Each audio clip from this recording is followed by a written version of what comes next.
শ্রীমা সারদা দেবী। কোঠারের একদিনের ঘটনা এখানে বিব্রত করিতেছি।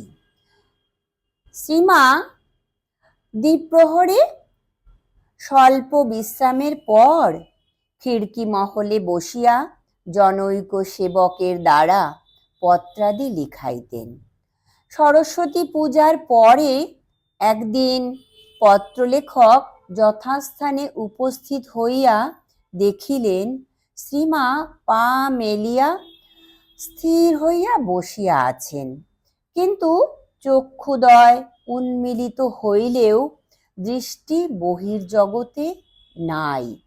10-15 মিনিট ওইভাবে থাকিয়া তিনি যেন সুপ্তস্থিতের ন্যায় প্রশ্ন করিলেন, কতক্ষণ এসেছ? সেবক বলিলেন, বেশিক্ষণ নয়। মা নিজের ভাবেই বলিয়া যাইতে লাগিলেন, বার বার আশা, এর কি শেষ নেই? শিব শক্তি একত্রে, যেখানে জীব সেখানেই শক্তি। যুগে যুগে এই আশা চলিতেছে, এর যেন নিস্তার নেই। তবু লোকে বোঝে না। এই ভাবের কথাই অনেকক্ষণ ধরিয়া চলিতে লাগিল। শ্রীমা এই প্রসঙ্গে বলিলেন যে জীব কল্যাণে শ্রী শ্রী ঠাকুরকে যুগে যুগে অবতীর্ণ হইতেই হয়, কারণ জীব যে তাহারই। এই সঙ্গে তিনি নিজের এক অনুভূতির কথাও বলিলেন।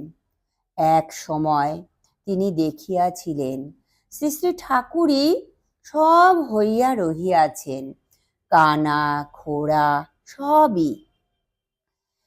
তিনি জীবের এই কষ্ট তাহারই কষ্ট, তাই শ্রীমাকেও সেই কষ্ট নিবারণে প্রবৃত্ত হইতে হয়।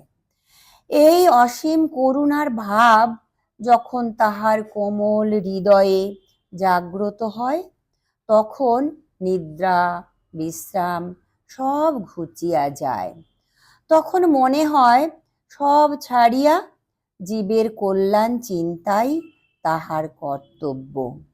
তাই অপরেরা যখন বিশ্রাম লইতেছে, তখনও তাহার অবকাশ নাই। কথা বলিতে বলিতে ঠাকুর বাড়িতে সন্ধ্যারতির ঘণ্টা বাজিয়া উঠিল।